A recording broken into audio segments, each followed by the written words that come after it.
It's a crisp spring morning in Manhattan. A perfect day for a march down Broadway. But on this day, for this crowd, the Big Apple isn't exactly rolling out the red carpet. 5, 6, 7, 8, marijuana's not today. 5, 6, 7. There are delays and confusion about where to gather. Mayor Rudy Giuliani waits until the very last minute to issue the necessary permit. But several thousand show up anyway, and eventually this ragtag army begins the long trek to Battery Park. The marchers have all come together this day for various reasons, but with one common voice: to protest the United States policies on marijuana.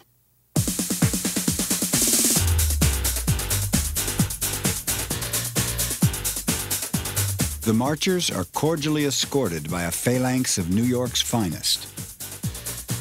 Or so it seems. Business as usual in America's war on drugs. They're not going to get rid of us that easy. For the last 30 years, a hardcore band of activists has been fighting the war on marijuana in what they see as a struggle for truth and justice. One man among them stands apart. He has been described as a cult folk hero, a boisterous rabble-rouser, a crazy man. His name is often mispronounced. He likes to say it rhymes with terror. But one thing is certain. Because of him, we enter the next millennium with a new knowledge of an ancient plant. A plant whose present-day revival was sparked by this man's 1985 best-selling book. The book revealed the lost history of the hemp plant, and in doing so, lit a fire under a legion of followers the world over. Its title is The Emperor Wears No Clothes. Its author is known as the father of today's burgeoning hemp movement. His name is Jack Herer.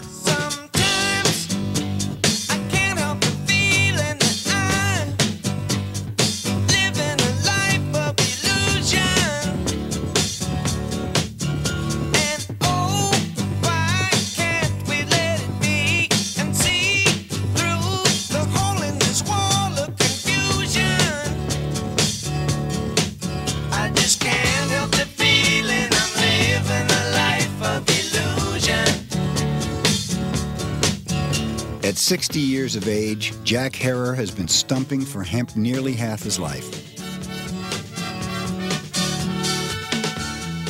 It's been a long, strange, and decidedly uphill journey.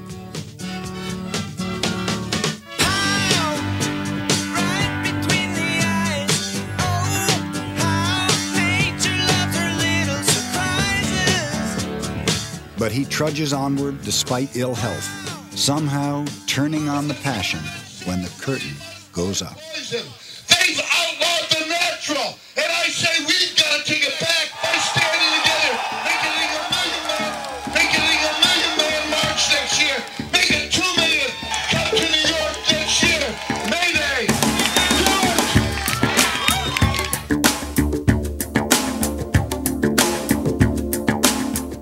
There was a time, not too many years ago, that Jack Herer's ideas about hemp were deemed irrational, extreme, off the wall. But today, those harsh judgments seem like a distant memory. Jack Herer's great genius was in introducing a broader vision of the economic value of the hemp plant. I didn't know anything about hemp or the fact that there was a movement until Jack sat me down one night. He is what you might call a force of nature.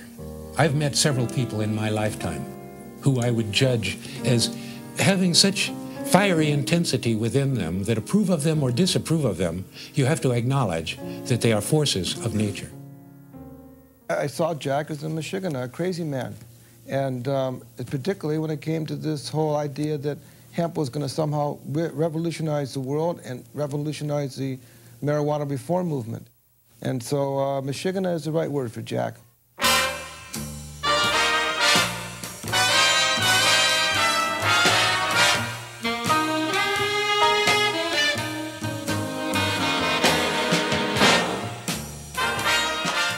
Jack Herer was an unlikely candidate for Emperor of Hemp.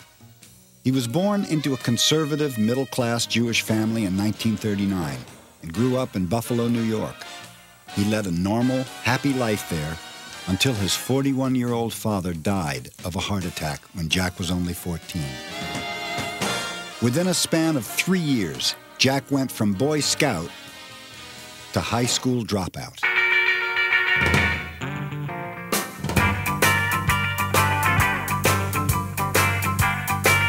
To avoid a 2-week jail term for driving after dark with a junior license, 17-year-old Jack Herer enlisted in the Army. He quickly adapted to military life. The gung-ho soldier served honorably as an MP in post-war Korea. By the mid-60s, Jack was out of the Army and back into a normal middle-class lifestyle. Wife, 3 small children, a ranch house in the San Fernando Valley in California, and a series of routine managerial jobs. Army duty had made him proud of his country. He was a Goldwater Republican. He believed in old-fashioned American values, and he supported the country's growing involvement in Vietnam. Well, I had done 3 years in the military. I believed I was right on guy. I believed America was always the good guy. It was, I mean, always the most decent, right-on people on the earth.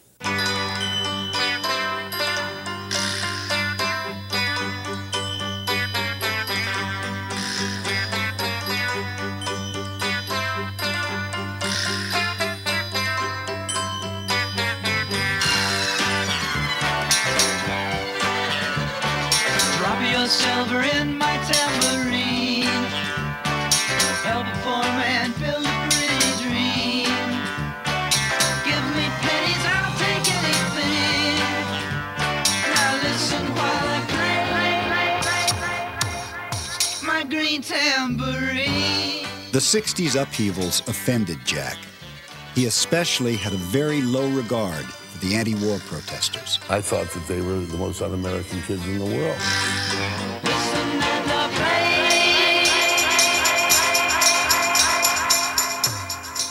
And what evil spell had turned previously well-behaved, well-dressed, middle-class white kids into loathsome, rebellious hippies?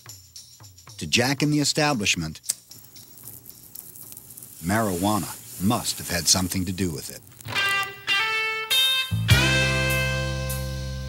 From the time marijuana first showed up in police blotters and newspaper headlines in the early years of the century, its use had been limited primarily to Mexican immigrants and black jazz musicians. Marijuana was hardly noticed at all until it was discovered by the white middle class in the 60s, when millions of baby boomers actually inhaled. Coincidence or not, they began burning American flags, ROTC buildings, and draft cards. Even future leaders of the free world tried marijuana back then. Jack hated marijuana for its association with the counterculture, but he also had deep-rooted personal fears deriving from the reefer madness propaganda of his youth. In the schools, they'd have this guy in a dark fedora hat, and he looked like Vincent Price, as shady as he could be, and he would be going, psst.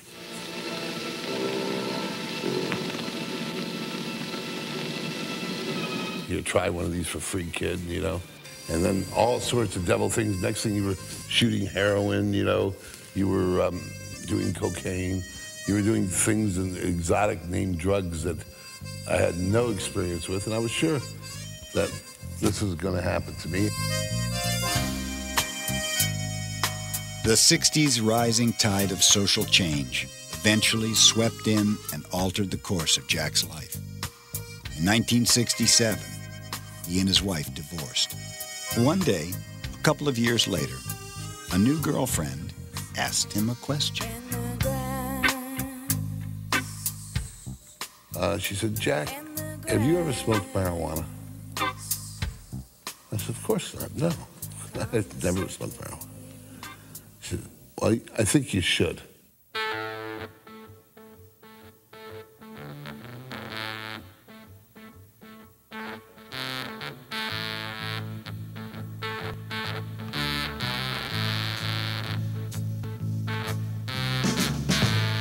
I was feeling sensations that I didn't even know a human being could experience.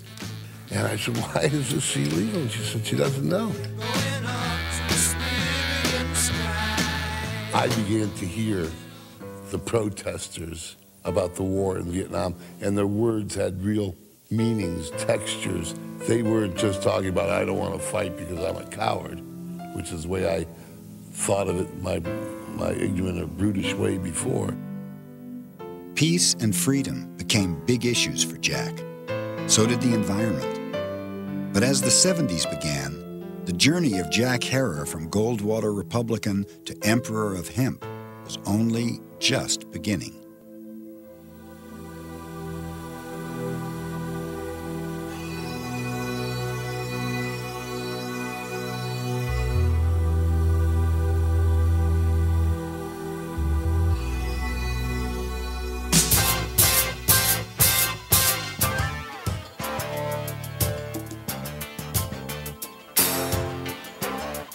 Jack's transformation gained some momentum in 1973 when he satisfied a lifelong urge to write. He and a friend co-authored a little cartoon book about marijuana titled simply Grass.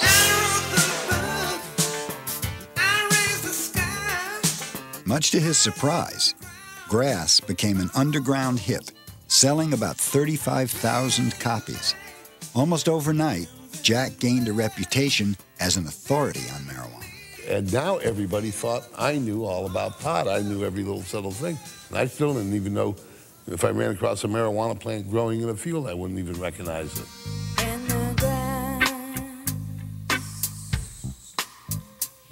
the grass, come sit with me in the grass. Like millions of other Americans back then, Jack knew nothing of marijuana's history and had no idea that marijuana was actually hemp, the non-intoxicating but still very much illegal variety of the ancient cannabis sativa plant. But as sales of his little Grass book raised his profile, strangers began to come up to him with intriguing bits of information. They come up to me and say, Mr. Herer, do you know that they used to make paper from marijuana? Some other kid would come up to me and says, do you know that they used to make all their sales and clothes out of marijuana? The idea that it had other uses, that you could make paper out of it, that you could make cloth out of it, you could make cord out of it, you could make oil, you could make medicine. Those had never occurred to Jack, and boy, did he take that idea and run with it. Jack was amazed to discover hemp's deep connection to mankind. For over 10,000 years, hemp was undeniably our most useful plant. Our ancestors depended on hemp's exceptionally strong fiber, cellulose-rich pulp, and highly nutritious seeds. The plant was cultivated and used throughout history for food, clothing, fuel and medicine, as well as for sails, rope, shelter, and paper. In colonial America, hemp was not only legal, but essential to survival. Washington planted hemp at Mount Vernon in the 1790s while he was president in an attempt to start a home industry so that the United States would not have to depend on Italy and on Russia and on England for their hemp fiber. This was just after the Revolution, and the United States was trying madly not to have to rely on foreign countries for any products. Armed with this new knowledge, Jack set out to persuade the marijuana reform movement to join him aboard his new hemp bandwagon. But to his surprise, nobody got on, not even the usual suspects. Many of us thought that Jack was perhaps too focused only on hemp. Most of us were only focused on let's stop arresting smokers, and we sort of thought the hemp issue was a secondary issue and maybe not as important, and we weren't even sure there was a constituency out there that cared about it. The message, as well as the messenger, turned people off. When he first talked about hemp, to me in particular, I was very resistant because I thought of it as being just excuse to legalize marijuana. He tended, in his enthusiasm, to overstate the case a bit. And in so doing, sometimes the rest of us were embarrassed by that. We felt like it might undermine all of our credibility. He would go on and rant about, hemp and how it was important and how he found this and found that, and I paid little or no attention to him because he has a tendency to rant and rave about a lot of things, if you know him. I suspect I'm probably one of those people that refused to return Jack's phone calls. Going to a party, meet me on after school. Well, going to a place where the jive is really cool. There was one person who did accept Jack's ideas back then. An easygoing marijuana activist named Ed Adair could see the sense to what Jack was saying. Adair, known to everyone as Captain Ed, owned 2 popular Los Angeles head shops. I'd heard he'd sold 12 of the grass books. So I went over there and introduced myself, and he looked at me and he says, I've been selling the hell out of these books. But he says, are you sure you're okay you smoke pot? Because what I walked in with was a white plastic jacket with my polyester pants.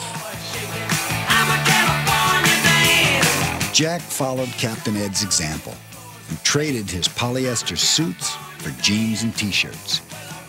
The two became inseparable friends, and over the years, they collected hundreds of thousands of signatures for various legalization initiatives in California.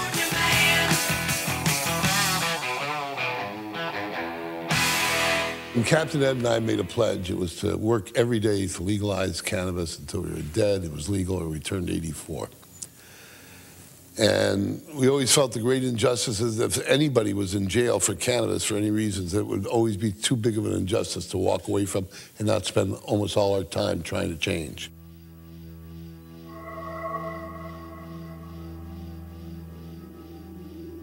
One night in 1974, Jack experienced what he describes as nothing short of a revelation. All his newfound knowledge of the hemp plant suddenly coalesced into a single, powerful vision. Hemp could actually save the world. In a flash moment, it came to him that virtually everything now made from trees and petroleum could instead be made from hemp.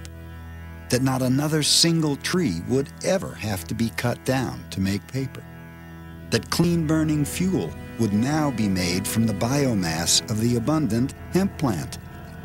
This new fuel would run cars, factories, power plants, and would even provide heat for our homes.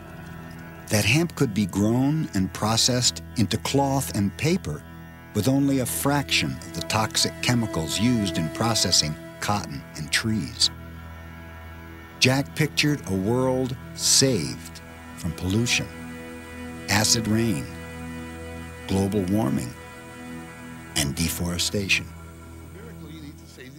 Well, just about everybody assumed that Jack had gone completely mad.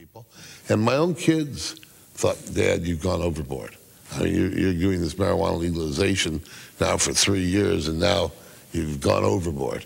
Normal felt the same way. You can tell people that marijuana is going to save the world. With no self-respecting person will come to the marijuana movement. They'll think they're getting involved with a nut like you. All the world over so easy to sleep. People everywhere just wanna be free. Listen, please, listen, that's the way it should be. Peace in the valley, people got to be free. Thick-skinned and unrelenting, Jack ignored the naysayers and stuck to his guns. Late in 1979, he and Captain Ed opened the nation's first hemp store, an outdoor stand famous to this day, where else but Venice Beach, California. Overnight, Jack became a boardwalk fixture, the hemp merchant of Venice, a man of hempen cloth preaching the gospel. He's interested in saving the damned world and informing everyone he knows about hemp. He wears it on his body. He can't stop to buy a hot dog without starting to spread the news. He's been doing this continually. Now, when a guy like this is more like an Armenian rug merchant on the Lower East Side or something. You know what I mean? He's straight off the Bowery. He's a working class guy. As the 80s began and the country braced itself for an official policy of zero tolerance toward marijuana, Jack was about to have a close encounter with the 40th President of the United States.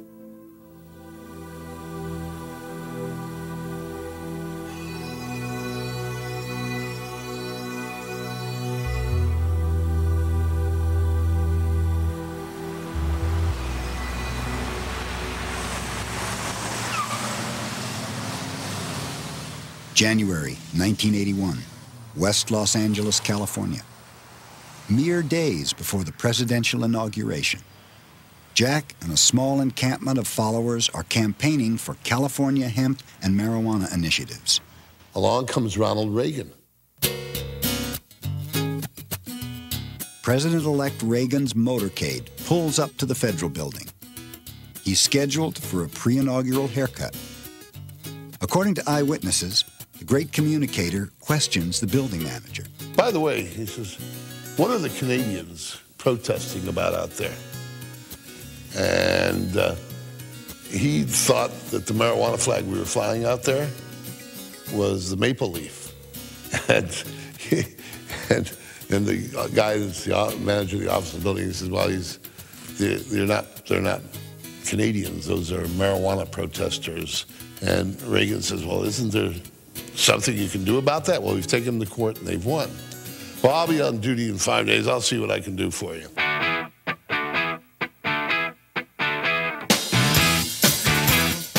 What Reagan does is have Jack and 5 others arrested for violating an arcane wartime sabotage act.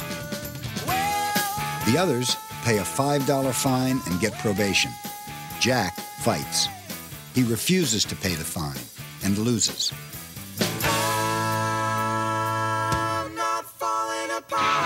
His appeal is unsuccessful.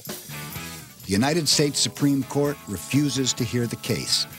So on July 14th, 1983, Jack reports to federal prison at Terminal Island, California.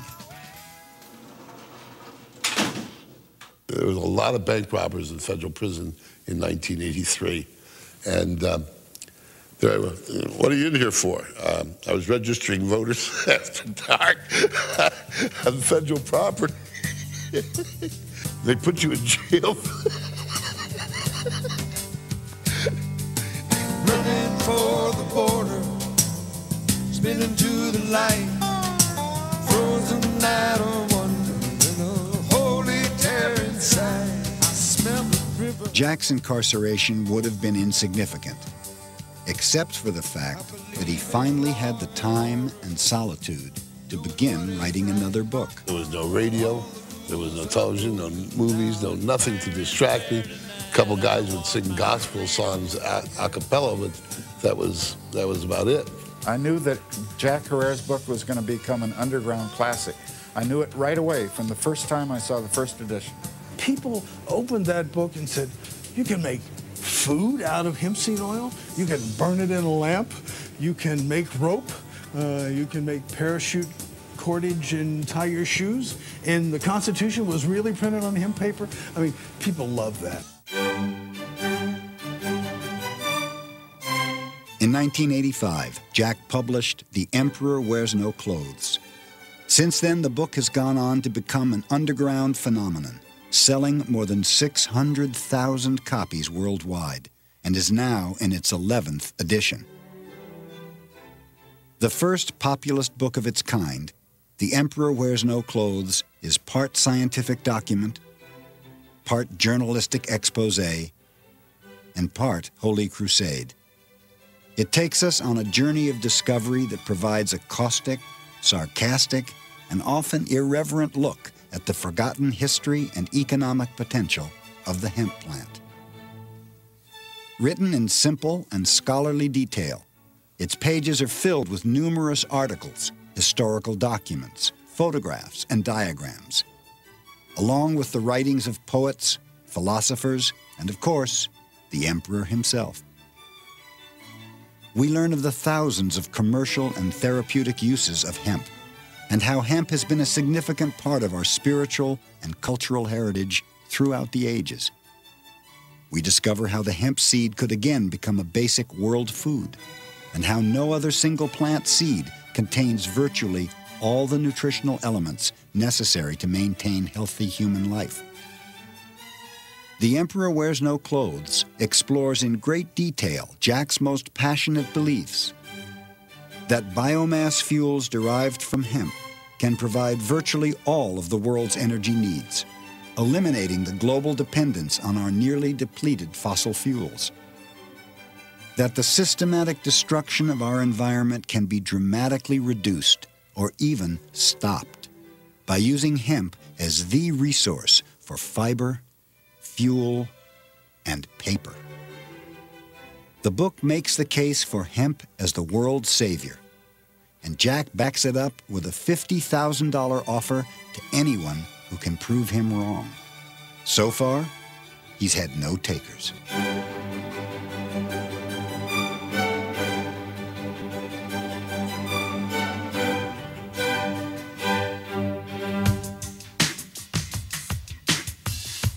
The book also takes us on a journey of the bizarre, the curious origin of marijuana prohibition. Only in the 20th century did the ancient hemp plant become a frightening new drug. The Mexican slang word, marijuana, was unknown to most Americans until it began appearing in newspaper headlines early in the century. Marijuana horror stories, works of pure fiction, were staples of the sensationalistic newspapers owned by William Randolph Hearst. But even respectable papers printed outrageous tales. Although this story would be relegated to the tabloids today, it was fit to print in the distinguished New York Times on July 6, 1927. A Mexican woman and her 4 children are driven insane by marijuana, the New York Times reported. It went on to say that neighbors rushed to the house to find the entire family insane. It is convinced that he is hopelessly and incurably insane, a condition caused by the drug marijuana to which he was addicted. It is recommended, Your Honor, that the defendant be placed in an institution for the criminally insane for the rest of his natural life. The next tragedy may be that of your daughter, or your son, or yours, or yours, or yours. When driving down the road and the sheriff smells your load, you better make it to the woods if you can. Although alcohol prohibition required a constitutional amendment, marijuana prohibition was brought about by a single federal law, the Marijuana Tax Act of 1937. The driving force behind this law was Harry J. Anslinger, America's first drug czar. You better make it to the woods if you can. If you can. Anslinger was the government's expert witness during 1937 congressional hearings on the proposed Marijuana Tax Act. As proof of marijuana's malevolence, Anslinger introduced into evidence the bogus Hearst newspaper headlines that trumpeted the violence, insanity, and death allegedly caused by marijuana.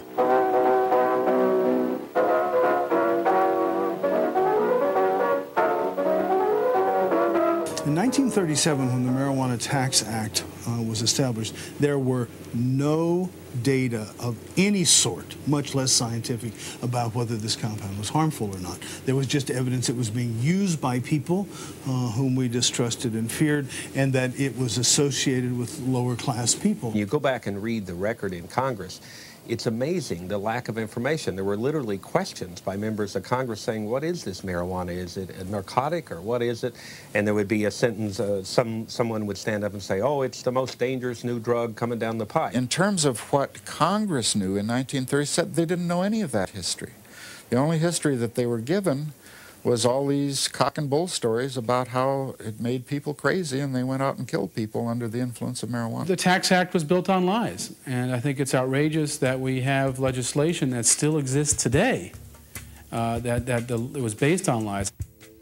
Despite opposition by the American Medical Association, Congress passed the law unanimously after debating for a grand total of 90 seconds.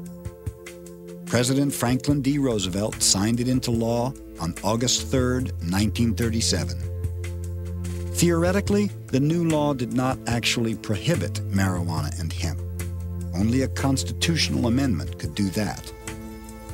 But by imposing prohibitive taxes and mountains of red tape, it made cultivation, processing, sales, and any use of the hemp plant whatsoever virtually impossible.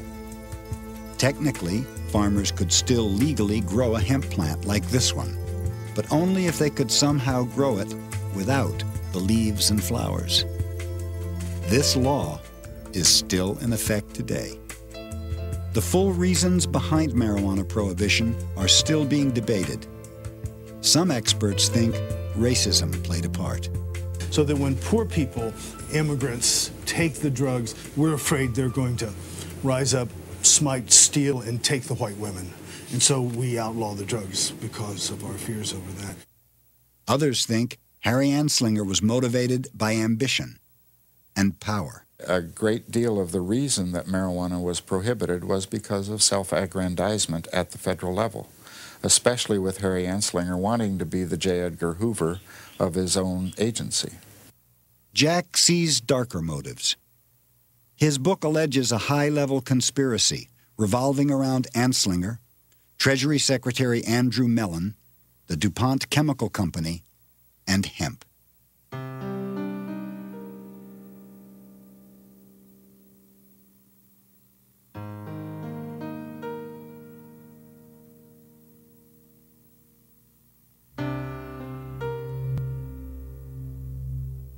Before the Civil War, hemp was the nation's second-largest cash crop behind cotton. But while cotton could be processed by machine, slaves were the only cost-effective way to separate the tough hemp fiber from the pulpy core that was used to make paper. When slavery ended after the war, the hemp industry went into decline. The death knell was sounded in the late 1800s when paper makers converted to tree-based pulp. It meant that you could chop down a forest a lot cheaper than you could pay laborers to manufacture hemp fiber for paper.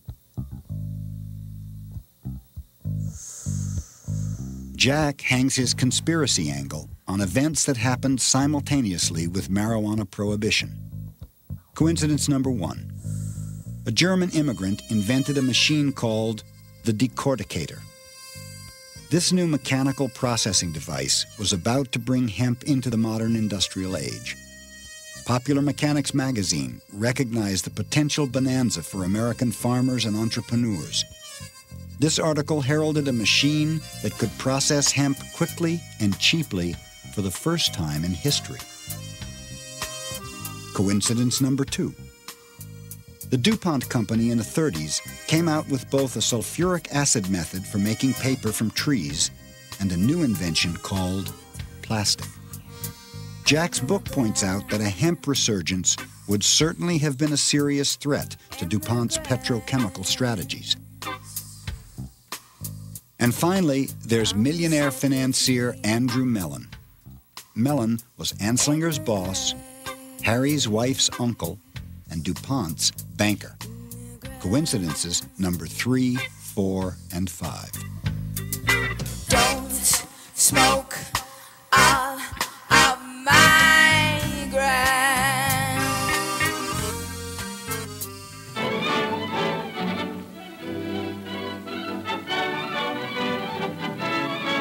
The book's credibility got a boost from Jack's discovery of this 14-minute documentary.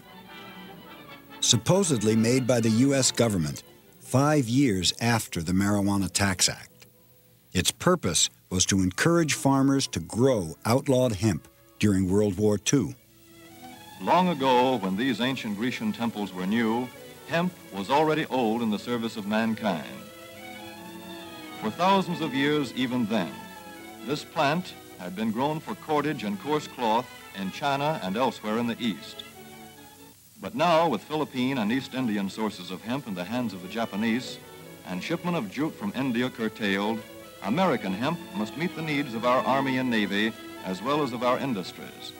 In 1942, patriotic farmers at the government's request planted 36,000 acres of seed hemp, an increase of several thousand%. The goal for 1943 is 50,000 acres of seed hemp. For to grow hemp legally, you must have a federal registration and tax stamp. This is provided for in your contract. Ask your AAA committeeman or your county agent about it. Don't forget, Jack often staged public showings of Hemp for Victory to validate his history of the plant. He also used the film as an example of government deception and hypocrisy. But he was stunned one day in 1988 to get a call from a newspaper reporter questioning the authenticity of the film. Well, Mr. Hara, we went out to check the information, and we found nobody that would corroborate your story, that this movie was even ever made. You said this movie was made by the United States government, this movie Hemp for Victory, that if there would be any evidence that the government ever made such a film, it would be in the Library of Congress, it would be in the Department of Agriculture. It is in neither place. His reputation on the line, Jack and his friends went on an excursion to Washington, D.C.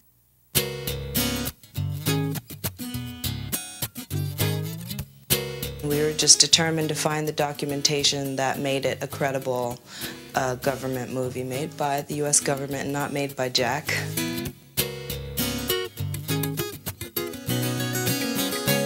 We didn't see it as detective work. We just saw it as we were on a mission. We're on a mission from God. Many others before Jack had searched the Library of Congress for proof of the documentary's existence and found none. In a day of digging, Jack ran into the same lack of evidence. After deciding to give up, we decided to give it one more try. In a dusty old book, hidden among clutter in a back room, they found it. The official Library of Congress documentation. Indeed, the film had been made by the U.S. Department of Agriculture. Hemp for Victory.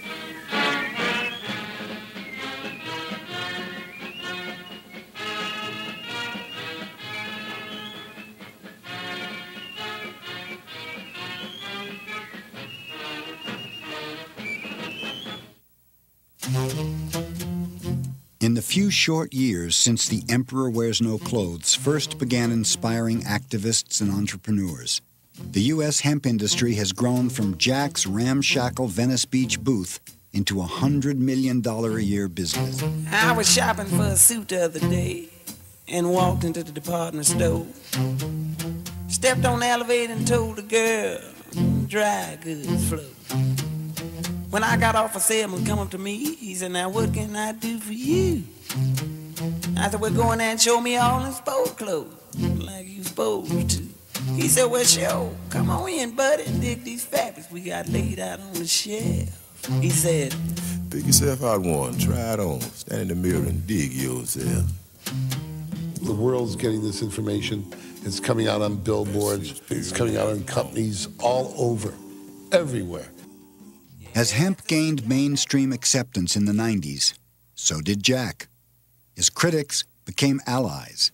When Steve Hager became editor of High Times in the late 80s, and he went ahead and just wrote column after column, article after article, month after month in his magazine, and that's really what exploded the idea of hemp, more to the colleges, more to everybody that picked up a High Times now read about hemp. In 1994, he was honored by the conservative Drug Policy Foundation in Washington. His efforts for showing the impact one individual can have on the lives of many others, Jack Hara is awarded the 1994 Robert C. Randall Award for achievement in the field of citizen action. At the awards dinner, the emperor wore a hemp suit.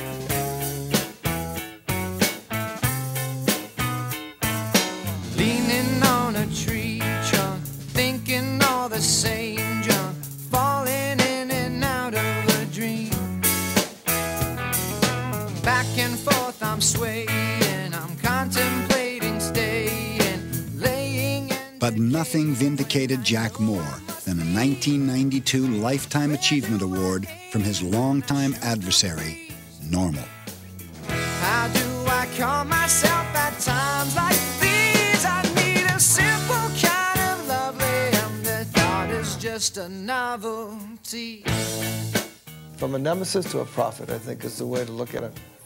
He was a bother and troublesome until we came to realize he had really discovered very important aspect of why it is that marijuana should be reconsidered and why the illegality of it is so preposterous and unfair. I think that Jack's place in the history of anti-prohibition movement is going to be secured by the simple fact that he, despite everybody's criticisms, everybody thinking he was crazy, that he had the persistence and the temerity to simply keep going on and saying the truth over and over and over again, no matter, it sometimes seems like you have to say the truth many times before anybody hears it. The Emperor Wears No Clothes is a book that's had an enormous impact in this country on awakening millions of Americans to the fact that the marijuana laws are wrong, that they're based on false premises,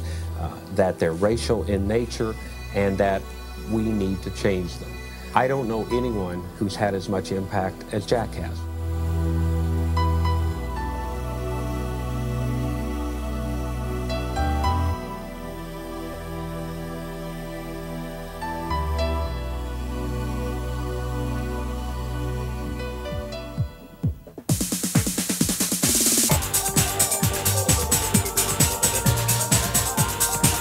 Neither Jack nor anyone else in the outgunned, outspent reform movement was having any impact at all on U.S. drug policies.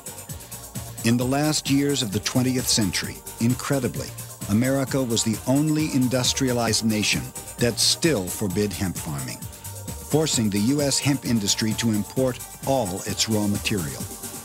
According to the government, allowing farmers to grow hemp would confuse police and send a wrong message to children. Drugs are every nation's problem, and every nation must act to fight them. We are determined to build the drug-free America and to join with others to combat drugs around the world. Let there be no doubt, this is ultimately a struggle for human freedom.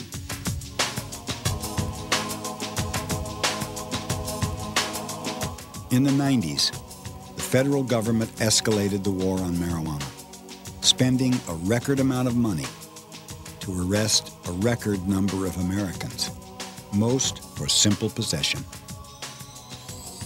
Since Prohibition began in 1937, upwards of 70 million Americans have tried marijuana at least once.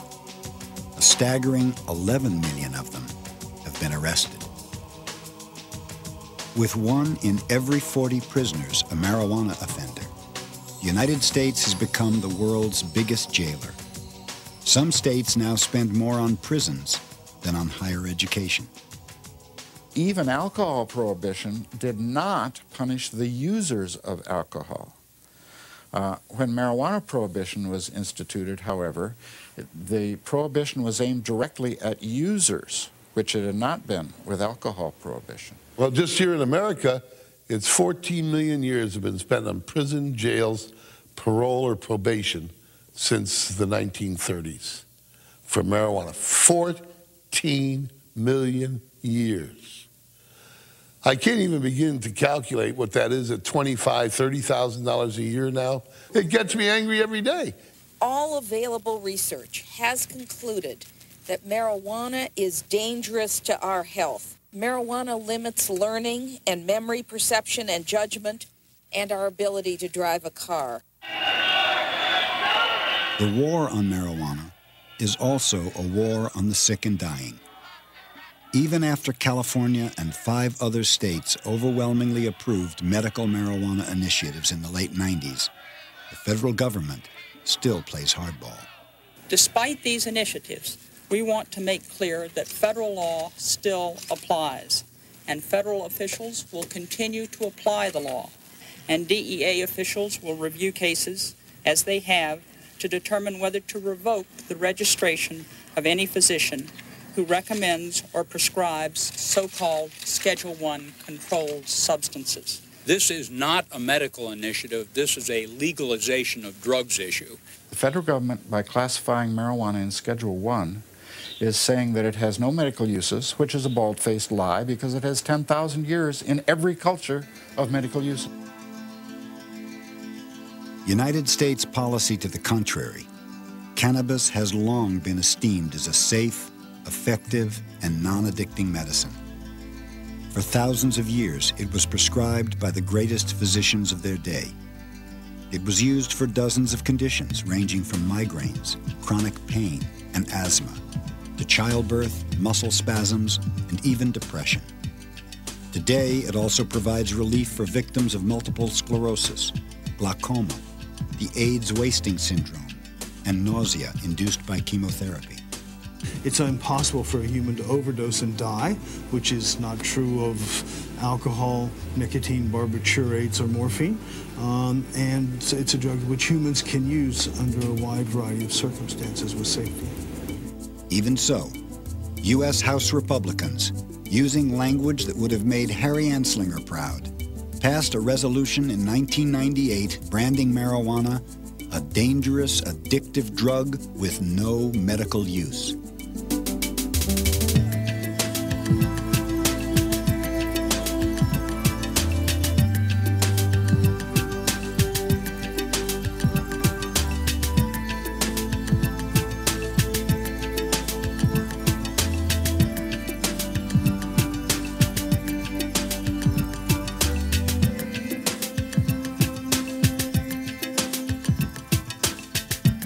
They don't care if marijuana is the only drug that can alleviate your pain and suffering so that you can live longer, so that you can take your chemotherapy, so that you have a reasonable quality of life.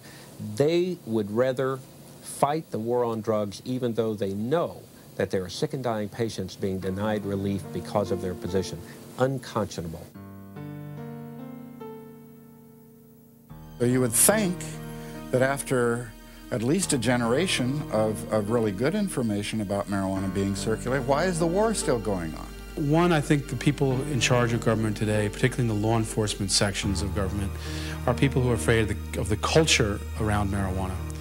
It harkens back to the Vietnam War era, Vietnam War protests, the civil rights protests, people who are trying to change the government. But notwithstanding that people talk about how the police are not particularly interested in marijuana cases, in fact, it is their bread and butter. The war on drugs is supported in part now because we have a drug abuse establishment. Every place I turn and talk to somebody about what he or she does, he's in drug abuse treatment, drug abuse prevention, drug abuse education, urine testing, interdiction. He's a policeman, an undercover investigator, a jail builder, a jail keeper. I sometimes think there's nobody left in the United States except a few of us and all the people who are making their living fighting the war on drugs. They used to call us the land of the free, and now they call us the land of the pea, where you have to pee to be tested to be free. What a crock. All you have to do is say the word drugs, and you can change the Constitution so that it's meaningless. You can search people's homes without valid cause. You can seize people's property without valid cause. You can seize people's lives and destroy families. They talk about family values. How many thousands of families have been destroyed by these vicious laws? Not another medicine, not another drug on this planet that nobody has ever died from. Nobody has ever died from marijuana that wasn't shot by a cop.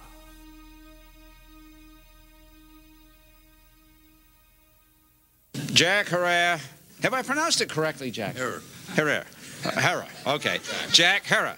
Jack Herrera. Jack Herrera. Jack Herrera. This to Jack Herrera. We're gonna put on Jack Herrera. Hemp.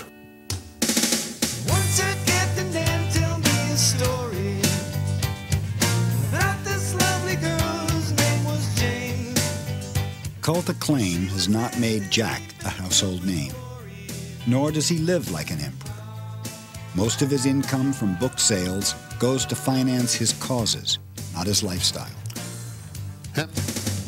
When he's not on the road for weeks at a time campaigning for hemp and medical marijuana, Jack lives and works in this small, cramped apartment in Van Nuys, California. Harry Anslinger. Harry. Jack is a cultural icon. He is probably as well known as anyone who's ever had an opinion to offer on this subject.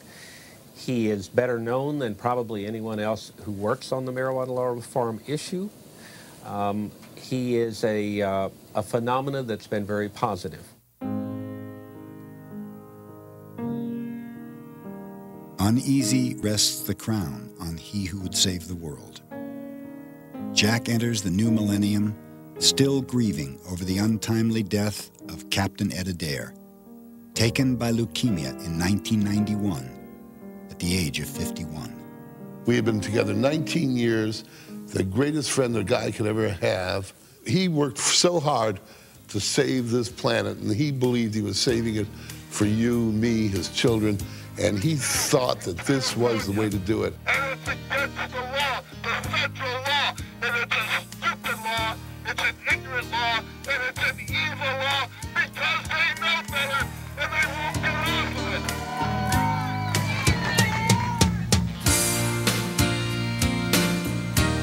Captain Ed and I planned was to get out and teach this information. Eventually we would get a cadre of believers, and eventually they would go out and teach the world. And now we know that we've succeeded. And now we understand so much about the man. He's not insane, he is not crazy. He's not the devil in disguise.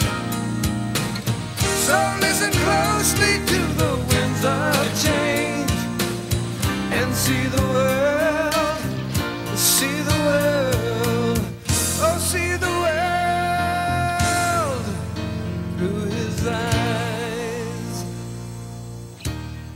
Despite some health problems, Jack has no plans to kick back and take it easy with longtime companion Jeannie Hawkins. With the publishing of the 11th edition of The Emperor Wears No Clothes in late 1998, Jack's schedule is more hectic than ever, taking him and his message around the world. Jack is haunted, however, by the hard, cold facts of prohibition. Despite its undeniable potential as the natural, renewable alternative to a synthetic world, the hemp plant, by federal law, still cannot be cultivated in the United States. Despite increasing public and scientific support, the medical use of marijuana still remains illegal. And despite the enormous cost in money and human lives, millions of people are still being arrested for possessing a therapeutic substance revered by our ancestors. This is the reality of America's war on a plant, a war born of commerce and greed, an endless war. And so the fight goes on and on. I don't know if hemp's going to save the world, but I'll tell you this, it's the only thing that can.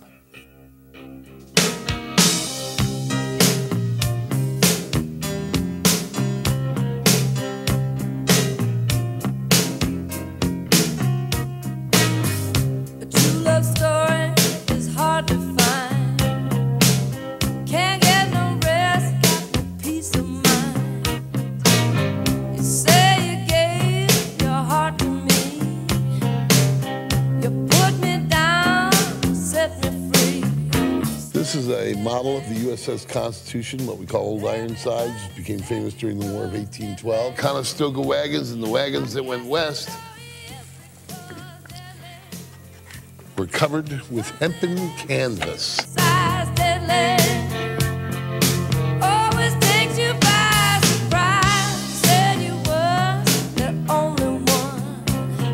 The Constitution had 60 tons of hemp on it. The sails, the ropes, the flags, the books, the Bibles, the maps. The word canvas is just the Dutch pronunciation of cannabis. Everybody said you was deadly. Yes, you know you always was deadly. The sealant between the loose and green beams was all oakum made from hemp. Canvas sails were cannabis sails. Canvas-covered wagons were cannabis-covered wagons. But I tried and tried, but you just can't get enough. 11 acres of farms had to be growing in constant production every year for nothing else than the hemp. It took 3,600 man-hours to make the sails and the ropes for this ship each year. And they went along, and all the oil on the wheels was always made with hemp seed oil because they didn't have any petroleum oil. And they never had a better oil than hemp seed oil. And I just thought I'd be a wise guy a little bit, but a nice wise guy. And I said, you know what those sails were made of? And he says, nylon. I said, no. I said, no, I mean, not 20 years ago, 10 years ago. I'm talking about in 1812. What were the sails made of? He said, nylon.